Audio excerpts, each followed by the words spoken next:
প্রিয় শিক্ষার্থী এবং অভিভাবকবৃন্দ, আসসালামু আলাইকুম। তো শিক্ষার্থীরা, আশা করি তোমরা ভালো আছো।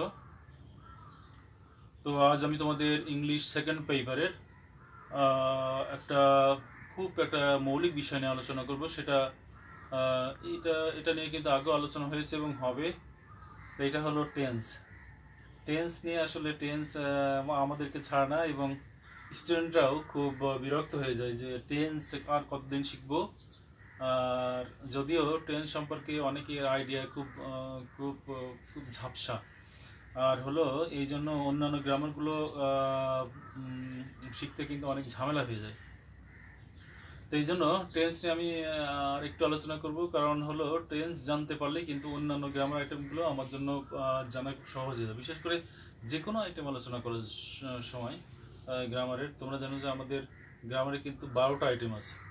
12টা আইটেমের মধ্যে সবগুলোতেই আমাদের টেন্সের ব্যবহার আছে, এবং এটা এটা একটা সেন্টেন্স গঠন করতে হলে যে বিষয়টা আমাদের লাগে সেটা হলো টেন্স, সেন্টেন্স এবং টেন্স। তো যাই হোক, এই টেন্স নিয়ে আমি আলোচনা করছিলাম। তোমরা জানো যে টেন্স হলো কোনো ভার্ব, একটা ভার্ব। যেমন যদি আমি বলি যে আই রিড, মানে আমি পড়ি, তাহলে দেখো এখানে যে আই রিড মানে আমি পড়ি, এইখানে যদি আলোচনা আমি করলাম, তাহলে এই যে পড়াটা কখন হচ্ছে, মানে বর্তমান সময় হচ্ছে, তাহলে এটা হলো প্রেজেন্ট ইনডেফিনিট প্রেজেন্ট, মানে প্রেজেন্ট টেন্সের মধ্যে আছে। তো এখন দেখো, তাহলে কোন একটা ভার্ব কখন সম্পন্ন হয় সে বা দেখিয়ে দেয় যে ভার্বটা কখন সম্পন্ন হচ্ছে, এই ব্যাপারটার মধ্যে কিন্তু এই ব্যাপারটাই হলো টেন্সের একটা ব্যাপার। তো যাই হোক, আমাদের টেন্সটা হলো তোমরা জানো টেন্স হলো 3 প্রকার: প্রেজেন্ট টেন্স, পাস্ট টেন্স এবং ফিউচার টেন্স। তো এখানে আমরা আজ প্রেজেন্ট টেন্স নিয়ে আলোচনা করব। দেখি কত দূরে আলোচনা করা যায়।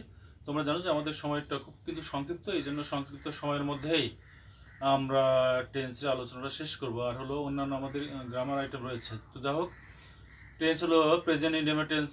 প্রেজেন্ট টেন্সের মধ্যে 4টা ফর্ম আছে, তোমরা জানো সবাই। সেটা হলো present indefinite, present continuous, present perfect এবং প্রেজেন্ট পারফেক্ট কন্টিনিউয়াস। তো এখানে দেখো, প্রেজেন্ট প্রথমে আমরা আলোচনা করব প্রেজেন্ট ইনডেফিনিট। প্রেজেন্ট ইনডেফিনিটটা একটু হলো যে কাজটা বর্তমান সময় হয়, সেটা হলো প্রেজেন্ট ইনডেফিনিট। যে কাজটা বর্তমান সময় আমরা নিত্য নৈমিত্তিকভাবে করে থাকি, চিরাচরিতভাবে করে থাকি, যে ঘটনাগুলো সাধারণত ঘটে থাকে।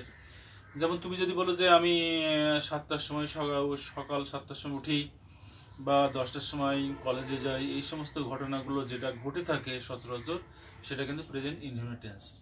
এখানে সমস্যা হলো, আমরা যখন প্রেজেন্ট ইনডেফিনিট টেন্স, তোমরা জানো প্রেজেন্ট ইনডেফিনিট টেন্সে কিন্তু কোনো অক্সিলারি ভার্ব থাকে না।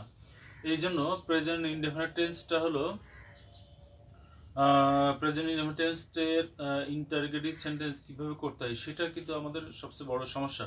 কারণটা হলো, আমি একটা সেন্টেন্স ধরলাম, এখানে যদি বলা হয়েছে আই রিড মানে আমি পড়ি, এখানে এই সেন্টেন্সটাকে যদি আমি ইন্টারোগেটিভ সেন্টেন্স করি, তাহলে আমাদের করতে হবে ডু আই রিড। কারণটা হলো প্রেজেন্ট ইনডেফিনিট টেন্সে কিন্তু কোনো অক্সিলারি ভার্ব নেই, এবং প্রেজেন্ট ইনডেফিনিট টেন্সকে যদি অক্সিলারি ভার্ব করতে হয়, তাহলে ডু অথবা ডাজ বাক্যের প্রথমে আনতে হবে। এখানে বলা হয়েছে, এখানে প্রথম সেন্টেন্সটা ছিল আই রিড মানে আমি পড়ি। তো এখানে যদি এই সেন্টেন্সটাকে যদি আমি ইন্টারোগেটিভ সেন্টেন্স করি, তাহলে কিন্তু হবে ডু আই রিড। আবার যদি আমি সাবজেক্ট যদি চেঞ্জ করে দিই, তাহলে হবে হি রিডস। এরকম যদি বলা হয়, তাহলে সেই সেন্টেন্সকে আমার ইন্টারোগেটিভ সেন্টেন্স করতে হবে ডাজ হি রিড। এখানে দেখো, ডু এর আয়ের আগে কিন্তু ডু ছিল, এখানে কিন্তু ডাজ হয়ে গেছে। আর অবশ্যই নোট অফ ইন্টারোগেশন মানে প্রশ্নবোধক চিহ্ন অবশ্যই দিতে হবে, নইলে নাম্বার কাটা যাবে। তো যাই হোক, এখানে প্রেজেন্ট ইনডেফিনিট টেন্সটা তোমরা বুঝতে পারলে যে কাজটা সচরাচর হয়। আর যে কোনো সত্যি কথা, যেমন পৃথিবী সূর্য চারিদিকে ঘুরে, পাখি আকাশে ওড়ে, মানুষ মরণশীল, এই সমস্ত ব্যাপারগুলো কিন্তু প্রেজেন্ট ইনডেফিনিট টেন্স। আর হলো, তাহলে প্রেজেন্ট ইনডেফিনিট টেন্সটা তোমরা কিছুটা হলো বুঝতে পেরেছো, যেটা সচরাচর ঘটে থাকে এবং যে কোনো ধরনের সত্যি কথা, চিরন্তন সত্য, এই সমস্ত ব্যাপারগুলো হলো প্রেজেন্ট ইনডেফিনিট টেন্স। তো এখন দেখো, এবারে প্রেজেন্ট কন্টিনিউয়াস টেন্সটা আলোচনা করবো। প্রেজেন্ট কন্টিনিউয়াস টেন্সটা হলো যেটা ঘটছে, সেটা হলো প্রেজেন্ট কন্টিনিউয়াস টেন্স, যেটা এখন বর্তমান সময়ে ঘটছে সেটা হলো present indefinite tense, present continuous tense. Present continuous tense যেমন এখানে আমি বলেছিলাম যে আই রিডটা মানে আমি পড়ছি, আবার যদি এখানে বলা হয় যে আমি পড়ছি তাহলে আই অ্যাম রিডিং। আবার যদি আমি সেন্টেন্সটা একটু বাড়িয়ে বলি, আই অ্যাম রিডিং আ বুক, মানে আমি একটা বই পড়ছি। যেমন সে ঘুমাচ্ছে এরকম যদি বলা হয় তাহলে হি ইজ স্লিপিং। আবার সে কলেজে যাচ্ছে তাহলে he is going to college. তাহলে দেখো এখানে আমাদের প্রেজেন্ট কন্টিনিউয়াস টেন্সে একটা ব্যাপার লক্ষ্য করা যাচ্ছে যে তোমরা জানো যে একটা সেন্টেন্স গঠন করতে হলে আমাদের তিনটা জিনিস মোটামুটি লাগবেই, সেটা হলো সাবজেক্ট, ভার্ব এবং অবজেক্ট। এইখানে আমাদের প্রথমে সাবজেক্টের পরে ভার্ব। আর তোমরা জানো যে যে কন্টিনিউয়াস টেন্স, যে কোনো কন্টিনিউয়াস টেন্স করতে হলে কিন্তু ভার্বের সঙ্গে আইন যোগ করতে হবে। এখানে একটা ব্যাপার হলো আইনজি যোগ করার ক্ষেত্রে কিন্তু শিক্ষার্থীদের মাঝে অনেক ঝামেলা লেগে যায়। যে সমস্ত ভার্বের শেষে কিন্তু থাকে সেই সমস্ত ভার্বগুলো কিন্তু অধিকাংশ ক্ষেত্রে উঠে যায়। এই ব্যাপারটা কিন্তু লক্ষ্য রাখতে হবে। তবে এর কিছু কিছু এক্সেপশন আছে, তো এক্সেপশনটা খুব কম। আমাদের মূল জিনিসটা আগে ভালো করে বুঝতে হবে।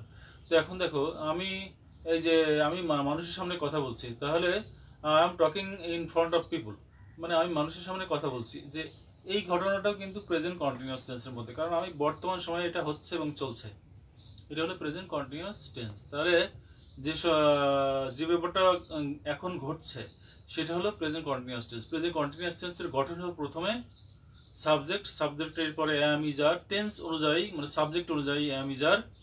আর তোমরা জানো যে কোনো কন্টিনিউয়াস টেন্স হলে মূল ভার্বের সঙ্গে এটা কিন্তু মূল ভার্বের সঙ্গে আইন যোগ করতে হবে। আমাদের পাস্ট টেন্সের সঙ্গে আইন যোগ করলে কিন্তু হবে না, মূল ভার্বের সঙ্গে কি করতে হবে, আইন যোগ করতে হবে। তো এখন এটা হলো present continuous tense. Present continuous টেন্সের গঠন হলো প্রথমে সাবজেক্টের পরে অ্যাম আর ইজ এবং ভার্বের সঙ্গে আইন যোগ করতে হবে। এরপর আসছে প্রেজেন্ট পারফেক্ট টেন্স হলো আমার হলো প্রথমে যেমন I have read the novel, মানে আমি উপন্যাসটা পড়েছি। তাহলে দেখো প্রথমে সাবজেক্ট পরে হ্যাভ হলো, আর এই যে রেড মানে রিড এর পাস্ট টেন্স হলো রেড। তো I have read a novel, মানে আমি একটা উপন্যাস পড়েছি। তাহলে এখানে প্রথমে সাবজেক্টের পরে হ্যাভ আর হলো মূল ভার্বের পাস্ট পার্টিসিপল করতে হবে। আর এখানে দেখো তোমাদের একটা ব্যাপার আমি তোমাদের বলে রাখি যে কোনো কন্টিনিউয়াস টেন্স হলে ভার্বের সঙ্গে আইনজি যোগ করতে হবে। তোমরা এই ব্যাপারটা লিখে রাখতে পারো, এই ব্যাপারটা খুবই ইম্পর্টেন্ট। সেটা হলো যে কোনো কন্টিনিউয়াস টেন্স হলে ভার্বের সঙ্গে আইনজি যোগ করতে হবে, আর যে কোনো পারফেক্ট টেন্স হলে বা মূল ভার্বের পাস্ট পার্টিসিপল করতে হবে। পাস্ট টেন্সের পরে কিন্তু পাস্ট টেন্স হলে কিন্তু পাস্ট পার্টিসিপল হবে না, পাস্ট পার্টিসিপল কিন্তু অন্য ফর্ম। তবে অনেক সময় দেখা যায় যে পাস্ট টেন্স এবং পাস্ট পার্টিসিপল কিন্তু একই জিনিস, কিন্তু এটা আসলে আমাদের বুঝতে হবে যে কোনটার একরকম। আবার পাস্ট পার্টিসিপল কিন্তু আবার অধিকাংশ সময় চেঞ্জ হয়ে যায়। এই জন্য তোমাদেরকে এই জিনিসগুলো লক্ষ্য রাখতে হবে। তাহলে পারফেক্ট টেন্সের গঠনটা কি হলো, প্রথমে সাবজেক্টের পরে হ্যাভ কিংবা হ্যাজ আর মূল ভার্বের পাস্ট পার্টিসিপল করতে হবে। তো এখানে মূল ভার্বের পাস্ট পার্টিসিপল জানাটা খুবই জরুরি। তো যাই হোক, এটা হলো প্রেজেন্ট পারফেক্ট টেন্সের উদাহরণ। যেমন যদি বলা হয় যে আমি 2000 সাল থেকে ঢাকায় আছি, তাহলে এটার ইংলিশটা আমরা এইভাবে করতে পারি, I have been in Dhaka since 2000। অথবা আমরা এটা প্রেজেন্ট পারফেক্ট কন্টিনিউয়াস টেন্সে আমরা করতে পারি, I have been living in Dhaka since 2000। এটা এইভাবেও আমরা করতে পারি। তবে আধুনিক ট্রেন্ড হলো I have lived in Dhaka since 2000, মানে আমি 2000 সাল থেকে ঢাকায় আছি। তো আর হলো, তো এটা গেল। তাহলে তোমরা জানো যে প্রেজেন্ট টেন্সের ব্যাপারগুলো, প্রথমে প্রেজেন্ট ইনডেফিনিট টেন্সটা তোমাদেরকে বললাম, যেটা সচরাচর ঘটে থাকে আর যেটা নিত্য নৈমিত্তিকভাবে হয়ে থাকে আর চিরন্তন সত্যি কথা, এই ব্যাপারগুলো present indefinite tense. Present continuous tense যে ব্যাপারটা সচরাচর হচ্ছে সেটার প্রেজেন্ট কন্টিনিউয়াস টেন্স।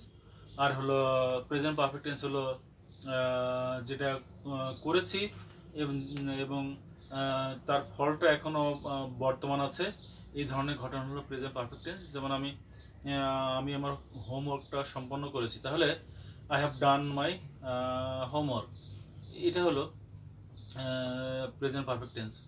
আর প্রেজেন্ট পারফেক্ট কন্টিনিউয়াস টেন্স হলো যে কোনো তোমরা জানো যে কন্টিনিউয়াস টেন্স কিন্তু কোনো একটা ক্রিয়া ঘটছে, এরকম হলো কন্টিনিউয়াস টেন্স। আবার প্রেজেন্ট পারফেক্ট কন্টিনিউয়াস টেন্স এবং পারফেক্ট কন্টিনিউয়াস টেন্সের মধ্যে একটু পার্থক্য আছে। সেটা হলো কন্টিনিউয়াস টেন্স হলে তোমাদের ধরো যে ঘটনাটা ঘটছে সেটা কন্টিনিউয়াস টেন্স, আবার যে ঘটনাটা কিছু সময় নিয়ে ঘটছে সেটা হলো প্রেজেন্ট পারফেক্ট কন্টিনিউয়াস। এটা হলো টেন্সের মানে টেন্স যেটা আলোচনা করলাম, প্রেজেন্ট টেন্সের একটা প্রেজেন্ট টেন্সের আকারগুলো নিয়ে আলোচনা করলাম, প্রকারভেদ নিয়ে আলোচনা করলাম। এটা তোমাদের যখন সময় পাবো তখন আরও বিস্তারিতভাবে আলোচনা করব, কারণ টেন্স যদি না শিখি তাহলে কিন্তু অন্যান্যগুলো আমাদের কিন্তু বেশ কঠিন হয়ে যাবে, এবং এটা কঠিন হয়ে যায় কারণ টেন্স শেখে না, এই জন্য অন্যান্য গ্রামার আইটেমগুলো অনেক কঠিন হয়ে যায় বাচ্চাদের কাছে। তো যাই হোক, আশা করি তোমরা টেন্সগুলো শেখার চেষ্টা করবে। তো নিজেরা তোমাদের হোমওয়ার্ক দিয়ে রাখলাম, প্রেজেন্ট টেন্সটা তোমরা পড়ে রেখো। যদি কোনো সমস্যা থাকে তাহলে তুমি ইনবক্স করতে পারো, কোনো সাজেশন দিতে পারো। আল্লাহ হাফিজ।